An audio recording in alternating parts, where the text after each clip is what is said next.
Hello दोस्तों, मैं सुमन। स्वागत है आप सभी का आपके अपने यूट्यूब चैनल स्टडी बाय सुमन में। तो दोस्तों, एसएसटी की क्लास आपकी, सीटेट की एसएसटी की क्लास आपकी, जिसमें हमने क्वेश्चन आपके कंप्लीट कर लिए थे सेट नंबर 10 तक, ठीक है ना। सेट नंबर 10 तक हमने जो है आपका ये कंप्लीट कर लिया था प्रैक्टिस सेट। और आज का जो प्रैक्टिस सेट है ये 11 रहने वाला है। बात करें क्वेश्चन का तो 2018 तक आपके क्वेश्चन हमने कंप्लीट करवा दिए हैं। अब बचा है आपका 2016 से लेके 2011 तक, ये भी आपका कंप्लीट हो जाएगा, ठीक है ना। दोस्तों, आज का जो सेट रहने वाला है 11, और 11 पर हम टाइम ना वेस्ट करते हुए बात करेंगे, ठीक है ना। और दूसरी बात बता दें, जिन्होंने अभी तक पिछली क्लास नहीं देखी है जाकर देख लीजिए, प्लेलिस्ट बनी हुई है, तो प्लेलिस्ट में आपको सारे मिल जाएंगी, ठीक है ना। या फिर कोई भी एक वीडियो प्ले करेंगे तो आपको वीडियो के एंड तक आपको सारे स्क्रीन पे शो हो जाते हैं वीडियो, प्लेलिस्ट भी आपको शो हो जाएगा, ठीक है ना। तो शुरुआत करते हैं, और उससे पहले सारे दोस्तों को अपने शेयर कर दीजिएगा, क्लास को ज़्यादा से ज़्यादा लोगों तक पहुंचाइएगा क्लास को, ठीक है ना। और चैनल को सब्सक्राइब कर लीजिएगा, बेल आइकन दबा लीजिएगा ताकि नोटिफिकेशन आपको मिलती रहे, ठीक है ना। टाइमिंग इसका है 12 PM पे ये क्लास आपको मिल जाती है, ठीक है ना। फिर भी आपको बेल आइकन दबा लेना है ताकि जब भी मैं कोई भी वीडियो अपलोड करूँ तो आपको पता चल जाए, ठीक है ना, आपको नोटिफिकेशन उसकी मिल जाए, ठीक है। तो लास्ट तक क्लास को देखिएगा, स्किप मत कीजिएगा और ना छोड़ के जाइएगा, ठीक है ना। क्योंकि यहाँ से आपके क्वेश्चन आप जानते हैं प्रीवियस ईयर कंप्लीट करेंगे तभी आपके अच्छे मार्क्स आएंगे, ठीक है ना। तो अगर आपको एग्ज़ाम में अच्छे मार्क्स लाने हैं तो इसके प्रीवियस ईयर के PYQ यानी आपको करना ज़रूरी है, ठीक है ना। चलिए शुरुआत करते हैं पहले क्वेश्चन से। और पहला क्वेश्चन है हमारा, इन नाविकों में से किसने भारत को समुद्री रास्ता पाने के लिए पश्चिम की ओर प्रस्थान कर अटलांटिक महासागर को पार किया? तो ये था क्रिस्टोफर कोलंबस। क्रिस्टोफर कोलंबस ने पश्चिम की ओर प्रस्थान कर अटलांटिक महासागर को पार किया था, ठीक है ना। बात करें अगले क्वेश्चन की। अगला क्वेश्चन है, अच्छा, क्रिस्टोफर कोलंबस ये 1492 ईस्वी में अटलांटिक महासागर पार कर अमेरिका पहुंचा था। कोलंबस को ही अमेरिका की खोज का श्रेय दिया जाता है। भारत की खोज वास्को डी गामा के द्वारा 1498 में किया गया, ठीक है ना। तो भारत की खोज 1498 में वास्को डी गामा ने की, और 1492 में अमेरिका की खोज किसने की? तो ये क्रिस्टोफर कोलंबस ने की। नेक्स्ट क्वेश्चन है, निम्नलिखित राजवंशों में से किसने अपने अभिलेखों में मलयालम भाषा एवं लिपि का प्रयोग प्रारंभ किया? तो ये किया था चेर वंश ने। चेर वंश ने मलयालम भाषा और लिपि का प्रयोग किया था अपने अभिलेखों में, ठीक है ना। मलयालम केरल की राज्य भाषा है, ठीक है ना। प्राचीन दक्षिण भारत के केरल राज्य में चेर वंश का शासन था। तो ये मलयालम जो है केरल का राजभाषा है, और चेर जो राजवंश थे इनका शासन केरल में ही था, ठीक है ना। अतः चेर राजवंश ने अपने अभिलेख में मलयालम भाषा और लिपि का प्रयोग किया था। चेर वंश का सबसे प्रतापी शासक अगर कहा जाए तो ये था सेनुगुट्टवन, ठीक है ना। कौन था? सेनुगुट्टवन था। इसे लाल चेर के नाम से भी जाना जाता था। तो या फिर आपका लाल चेर लिखा हो या सेनुगुट्टवन लिखा हो, ये चेर वंश का सबसे प्रतापी शासक था, ठीक है ना। दक्षिण भारत में पत्तिनी पूजा का प्रारंभ सेनुगुट्टवन ने किया था। पत्नी पूजा, ठीक है ना। दक्षिण भारत में पूछा जाए कि पत्नी पूजा की शुरुआत किसने की, तो ये सेनुगुट्टवन या लाल चेर ने की थी, ठीक है ना। बात करें अगले क्वेश्चन की। अगला क्वेश्चन है, 1906 में हुए 100 ग्राम संग्राम सोग्राम संग्राम के विद्रोह का कारण क्या था? 1906 में हुए सोग्राम संग्राम के सोग्राम संगमा के विद्रोह।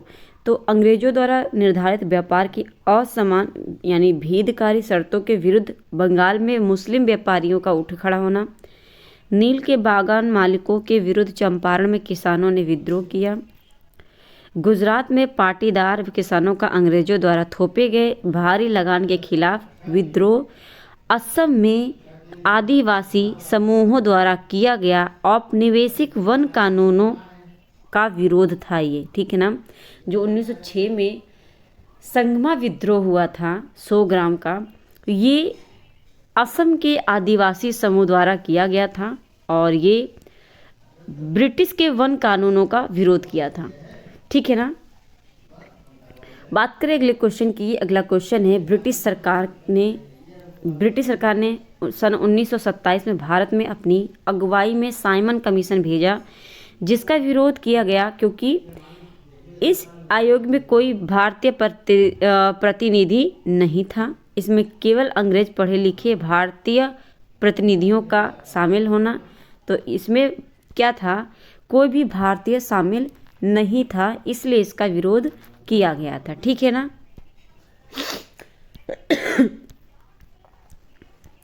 बात करें अगले क्वेश्चन की। अच्छा, यहाँ पे अगर बात करें तो ब्रिटिश शासन में 1919 में भारत में लागू किए गए मॉन्टेग्यू चेम्सफोर्ड के सुधारों की समीक्षा के लिए, यानी जो मॉन्टेग्यू चेम्सफोर्ड जो भी सुधार किया था उसकी समीक्षा के लिए वर्ष 1927 में साइमन कमीशन भारत आया।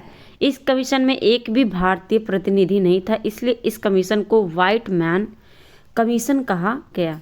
इस कमीशन का विरोध किया गया और साइमन गो बैक का नारा लगाया गया। साइमन कमीशन का विरोध करते समय लाठीचार्ज में लाला लाजपत राय की मृत्यु हो गई थी घायल होकर, ठीक है ना। तो ये चीज़ें इम्पॉर्टेंट हैं। बात करें अगले क्वेश्चन की। अगला क्वेश्चन है निम्नलिखित में से सही जोड़े बनाइए। एक तरफ आंदोलन या संगठन है, दूसरी तरफ सुधारक हैं। ब्रह्म समाज की स्थापना किसने की? तो ब्रह्म समाज की स्थापना, रामकृष्ण मिशन की स्थापना, अलीगढ़ मिशन की आंदोलन या फिर युवा बंगाल आंदोलन। बात करें अगर अलीगढ़ आंदोलन की, तो ये सर सैयद अहमद खान ने चलाई। रामकृष्ण मिशन ये स्वामी विवेकानंद ने चलाई और युवा आंदोलन हेनरी लुइस विवियन डेरेजियो ने चलाया और ब्रह्म समाज की जो आगे बढ़ाया तो ये केशव चंद्र सेन हैं, ये सहायक थे। इसके मेन तो आपके कौन मेन आपके हैं राजा राम मोहन राय, ठीक है ना, राजा राम मोहन राय। तो इसमें ऑप्शन में राजा राम मोहन राय नहीं है, इसलिए केशव चंद्र सेन को लगाया जाएगा। तो इस हिसाब से अगर ब्रह्म समाज में फोर्थ आएगा तो आपका ऑप्शन ए सही हो जाएगा, ठीक है ना। बात करें अगले क्वेश्चन की। अगला क्वेश्चन है वयोवृद्ध गांधीवादी नेता पोट्टी श्री रामोलू निम्नलिखित राज्यों में से किसके बनाने के लिए सन 1952 में भूख हड़ताल पर बैठे थे? तो ये वयोवृद्ध गांधीवादी नेता इन्हें कहा जाता है, पोट्टी श्री रामोलू इनका नाम है। तो ये शामिल थे आंध्र प्रदेश से। ये आंध्र प्रदेश को एक नया राज्य बनाने की मांग के लिए भूख हड़ताल पर बैठे हुए थे, ठीक है ना। बात करें यहाँ पे आंध्र प्रदेश की जो गठन हुआ ये कब हुआ? तो इनकी मृत्यु हो चुकी थी, उसके बाद ये क्या हुआ था, इसी दौरान जो है बात करें अलग राज्य बनाने के लिए वर्ष 1952 में भूख हड़ताल पर बैठे तथा इसी दौरान दिसंबर 1952 में श्री रामुलु की मृत्यु हो गई। तो 1952 में ही दिसंबर को इनकी मृत्यु हो गई। भाषाई के आधार पर वर्ष 1953 में आंध्र प्रदेश प्रथम राज्य घोषित हुआ, ठीक है ना। तो भाषा के आधार पर आंध्र प्रदेश को 1953 में घोषित किया गया। अगला क्वेश्चन है वहादत ए दीन। वहादत ए दीन अर्थात सभी धर्मों की बुनियादी एकता की हिमायती इनमें से कौन थे? तो वहादत ए दीन सभी धर्मों की बुनियादी बुनियादी एकता के जो हिमायती थे, समर्थक थे, वो कौन थे? मौलाना आज़ाद थे। तो वहादत आपने सॉरी, अगर आपने पहली बार सुना है तो इसे ध्यान में रखिएगा, ठीक है ना। वहादत ए दीन ये संबंधित है किससे? मौलाना आज़ाद से, ठीक है ना। मौलाना आज़ाद स्वतंत्र भारत के प्रथम शिक्षा मंत्री बनने का गौरव उन्हें प्राप्त हुआ। बात करें अगले क्वेश्चन की। अगला क्वेश्चन है, भारत के लगभग मध्य भाग से होकर गुजरने वाला प्रमुख अक्षांश कौन सा है? तो ये आपका कर्क रेखा है, ठीक है ना। जैसे आप देखेंगे, आपको मैं यहाँ पे बताती हूँ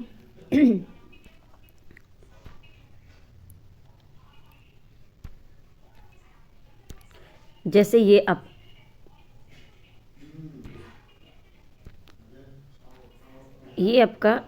ग्लोब है, ठीक है ना। और बीचों बीच से भूमध्य रेखा आपका गुजरता है 0 डिग्री। फिर आपका एक कर्क रेखा गुजरता है 23.5 डिग्री, है ना, 23.5 डिग्री कर्क रेखा। फिर यहाँ पे आपका गुजरता है 23.5 डिग्री मकर रेखा, ठीक है ना। और यहाँ पे गुजरता है 66 डिग्री, ठीक है ना। और यहाँ पे तो ये दक्षिणी 66 डिग्री होता है और ये आपका उत्तरी, ठीक है ना। बात करें अगर यहाँ पे, तो मेरा ये करने का यही है मकसद।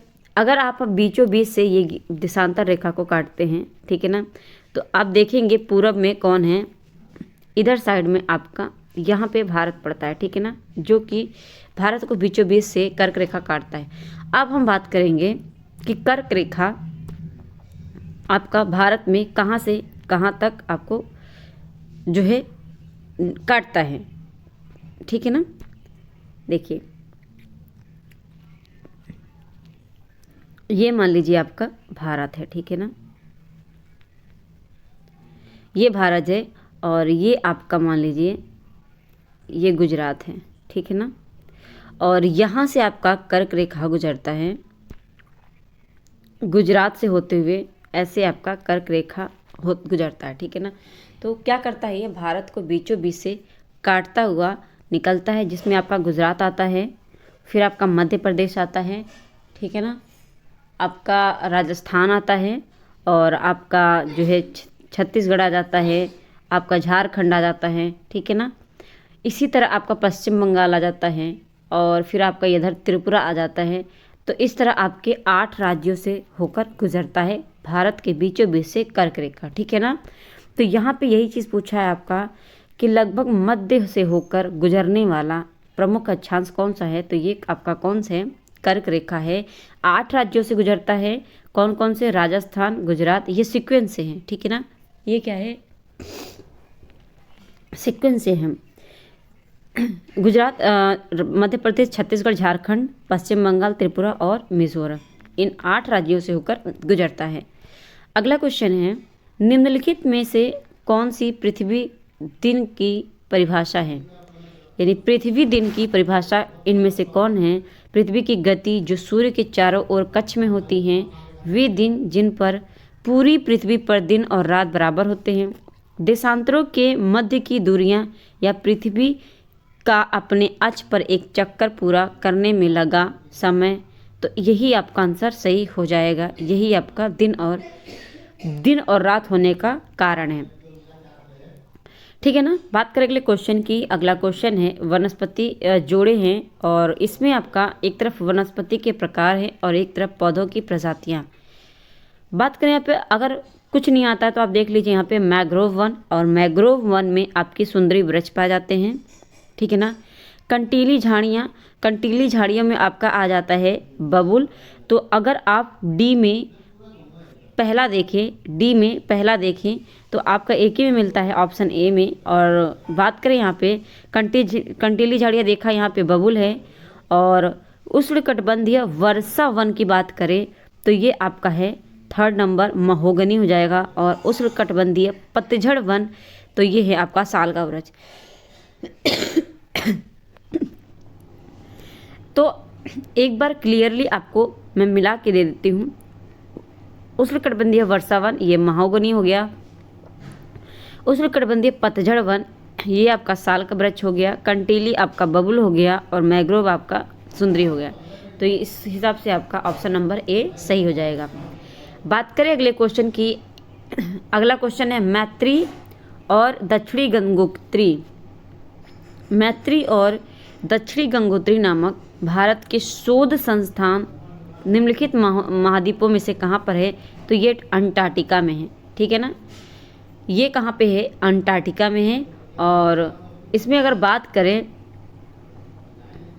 अंटार्कटिका आपका विश्व का 5वां सबसे बड़ा महाद्वीप है, ठीक है। बात करें अगले क्वेश्चन की। अगला क्वेश्चन है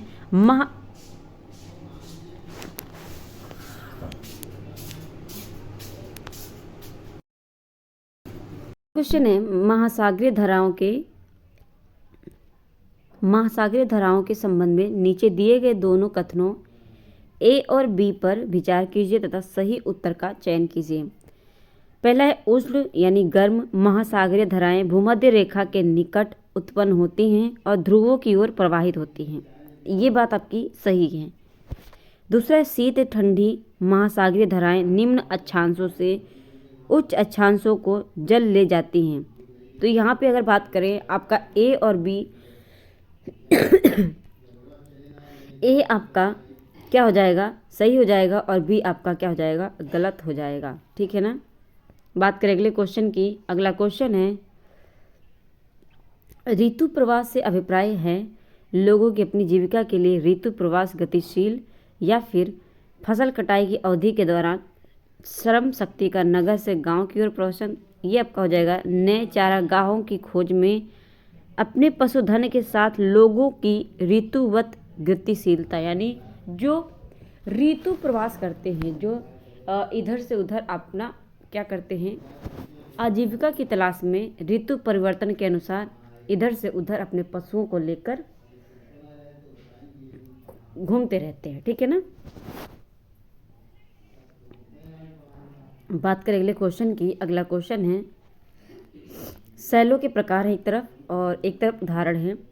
तो अगर बात करें कायांतरित सेल, तो कायांतरित सेल आपका क्या हो जाएगा? चूना पत्थर। कायांतरित सेल में आपका आ जाएगा चूना पत्थर। अगर डी का देखें पहला, अगर डी में पहला है तो आपका ऑप्शन नंबर ए सही हो जाना है, ठीक है ना।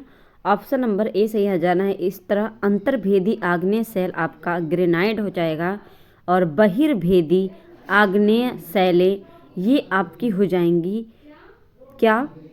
तो ये आपकी हो जाएंगी बेसाल्ट होती हैं। औषधि सेलें आपका बलुआ पत्थर कहलाता है, ठीक है ना। तो ये आपका सही था, ठीक है ना।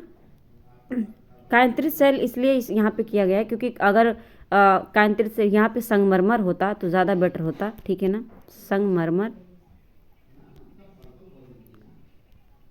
तो इसलिए यहाँ पे अगर कायांतरित सेल में आपका संगमरमर नहीं है तो चूना पत्थर को मानकर चलना होगा, ठीक है ना। अगला क्वेश्चन है निम्नलिखित क्षेत्रों में से किसमें चिनूक स्थानीय पवन चलती हैं? तो चिनूक स्थानीय पवन आपकी हैं प्रेयरी, ठीक है ना।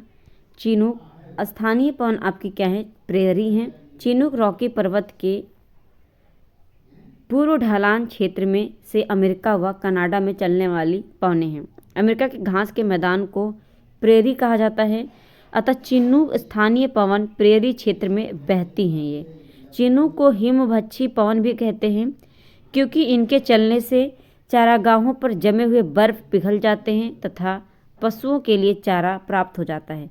तो चिनूक आपका प्रेयरी घास में पाया जाता है, ठीक है ना। तो ये कहाँ पड़ते हैं? अमेरिका से ये कनाडा की ओर बहते हैं, ठीक है ना। अगला क्वेश्चन है वायुमंडलीय परतों में से कौन सी परत रेडियो प्रसारण में सहायता करती हैं? तो रेडियो प्रसारण में आपका बाह्यमंडल प्रसारण करती हैं, ठीक है ना, सहायता करती हैं। अगला क्वेश्चन है सुनहरी जरी निम्नलिखित में से किसकी एक किस्म है? सुनहरी जरी आपका एक जूट है, ठीक है ना। जूट फसल की किस्म है एक सुनहरी जरी। जनसंख्या घनत्व से क्या अभिप्राय है? तो इससे है पृथ्वी के पृष्ठ के एक इकाई क्षेत्र में रहने वाले लोगों की संख्या से संबंधित है जनसंख्या घनत्व।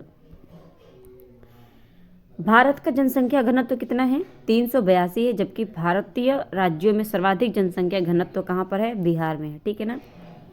तो राज्य की लिया जाए तो बिहार में है सबसे ज़्यादा जनसंख्या घनत्व। पूरे भारत की अगर बात करें तो जनसंख्या घनत्व 382 है। पृथ्वी की सतह के निकट स्थित खनिजों को बाहर निकालने के लिए निम्नलिखित में से किस विधि का प्रयोग किया जाता है? तो ये आखनन विधि का प्रयोग किया जाता है। अगला क्वेश्चन है, उद्योग के निम्नलिखित प्रकारों में से टोकरी बुनाई किसका एक उदाहरण है? तो जो टोकरी बुनाई होती है ये आपका लघु उद्योग यानी कुटीर उद्योग के नाम से जाना जाता है। अगला क्वेश्चन है, तानाशाही के संदर्भ में निम्नलिखित कथनों में से कौन सा गलत है? तानाशाही में तानाशाह द्वारा लिए गए निर्णयों पर लोग प्रश्न उठा सकते हैं, ऐसा नहीं है। ठीक है ना। तो यही आपका सही हो जाएगा। तानाशाही जो है सरकार जब होती है तो उसमें लोगों को इंटरफेयर करने का कोई हक नहीं होता, मतलब उसमें कोई इजाज़त नहीं होती है। जितना भी काम करना होता है वो खुद सरकार करती है। इसमें लोगों के जो है विचार से कोई मतलब नहीं होता है, तो प्रश्न तो उठा ही नहीं सकती। ठीक है ना। बात करें अगले क्वेश्चन की। अगला क्वेश्चन है, कृष्ण सागर बांध निम्नलिखित नदियों में से किस पर बनाया गया है? तो ये बनाया गया आपका कावेरी नदी पर। कृष्ण सागर बांध आपका कहाँ पर है? कावेरी नदी पर। इस बांध का निर्माण 1932 ईस्वी में किया गया था। इस बांध की ऊंचाई 38 मीटर तथा इसकी लंबाई जो है 3.5 किलोमीटर थी। ठीक है ना। बात करें अगले क्वेश्चन की। अगला क्वेश्चन है, हिंदू उत्तराधिकार संशोधन अधिनियम 2005 मृतक पिता की संपत्ति में समान अधिकार प्रदान करता है। तो ये पुत्री को मिलता है। ठीक है ना। पत्नी पुत्री पुत्रियों या फिर पुत्री पुत्रियों या पुत्रों तथा भाई का इसमें कोई लेना देना नहीं है। तो इसमें अगर बात करें तो इसमें सिर्फ पत्नी, पुत्र और पुत्रियां होती हैं, जिसमें बराबर का हक होता है। बात करें अगले क्वेश्चन की। अगला क्वेश्चन है, भारतीय राज्य का वर्णन करने के लिए विविधता में एकता मुहावरा इन राष्ट्रीय नेताओं में से किसने दिया? तो विविधता में एकता ये पंडित जवाहरलाल नेहरू ने कहा था। अगला क्वेश्चन है, जनपद पंचायत के कार्यों के विषय में निम्नलिखित में से ए और बी कथन पर विचार कीजिए, सही उत्तर का चयन कीजिए। तो जनपद पंचायत जिला स्तर पर विकास योजनाएं निर्धारित करती हैं। जनपद पंचायत ग्राम पंचायतों के मध्य धन वितरण नियमित करने में जिला परिषद की सहायता करती हैं। तो इनमें से आपका दोनों ही गलत हो जाएंगे। आपका ए भी गलत हो जाएगा और बी भी गलत हो जाएगा। ठीक है ना। बात करें अगले क्वेश्चन की। सूचना का अधिकार अधिनियम पर निम्नलिखित दो कथन ए बी पर विचार कीजिए, सही उत्तर का चयन कीजिए। सूचना का अधिकार अधिनियम के माध्यम से कोई भी नागरिक केवल केंद्र सरकार के विभागों की कार्यप्रणाली के संदर्भ में सूचना प्राप्त कर सकता है। यह सूचना का अधिकार अधिनियम के अंतर्गत सूचना प्राप्त करने के लिए नागरिक का किसी स्तर के किसी न्यायालय में पहले याचिका दाखिल करनी पड़ती है। ठीक है ना। तो इसमें आपका दोनों ही गलत हो जाएगा, ए और बी दोनों ही कथन आपके गलत हो जाएंगे। ठीक है ना। बात करें अगले क्वेश्चन की। अगला क्वेश्चन है, सुल्ताना का स्वप्न नामक पुस्तक या कहानी की लेखिका कौन है? तो सुल्ताना का स्वप्न नामक कहानी के लेखक हैं रुकैया सखावत हुसैन। ठीक है ना। रुकैया सखावत हुसैन 1905 में लिखी गई यह पुस्तक थी, वर्ष 1908 में प्रकाशित की गई थी। ठीक है ना। तो इस बात को ध्यान में रखना है। अगला क्वेश्चन है, गुलामगिरी नामक पुस्तक इनमें से किसने लिखी? तो गुलामगिरी पुस्तक ये ज्योतिबा राव फूले ने लिखी है। ठीक है। नेक्स्ट क्वेश्चन है,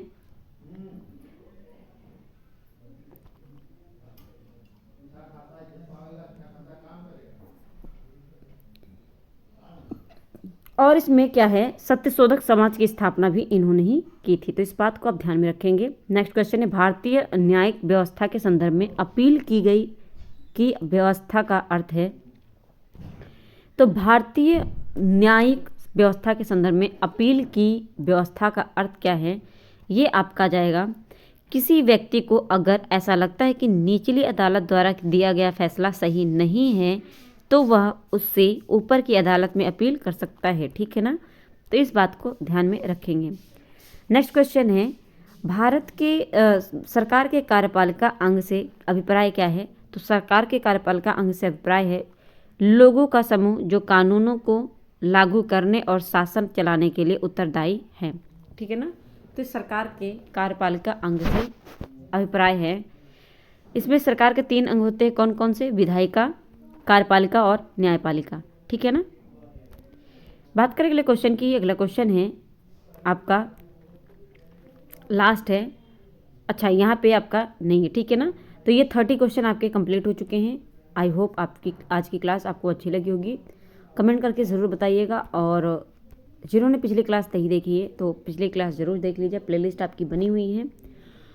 और मैं सभी जो है वीडियो में लास्ट में आपके डिस्क्रिप्शन में प्लेलिस्ट की लिंक भी प्रोवाइड कर दूंगी। और इस क्लास को ज़्यादा से ज़्यादा लोगों तक पहुंचाइए ताकि सभी लोग देख सकें। प्रीवियस ईयर क्वेश्चन आपके लिए बहुत इंपॉर्टेंट है, जो भी स्टूडेंट सेकंड पेपर देना चाहता है एसएसटी से, ठीक है ना।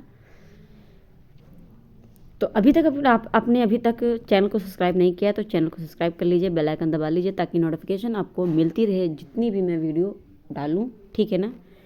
फिलहाल इसकी टाइमिंग है 12 PM और 12 PM पे ये क्लास आपको मिल जाती है, ठीक है ना।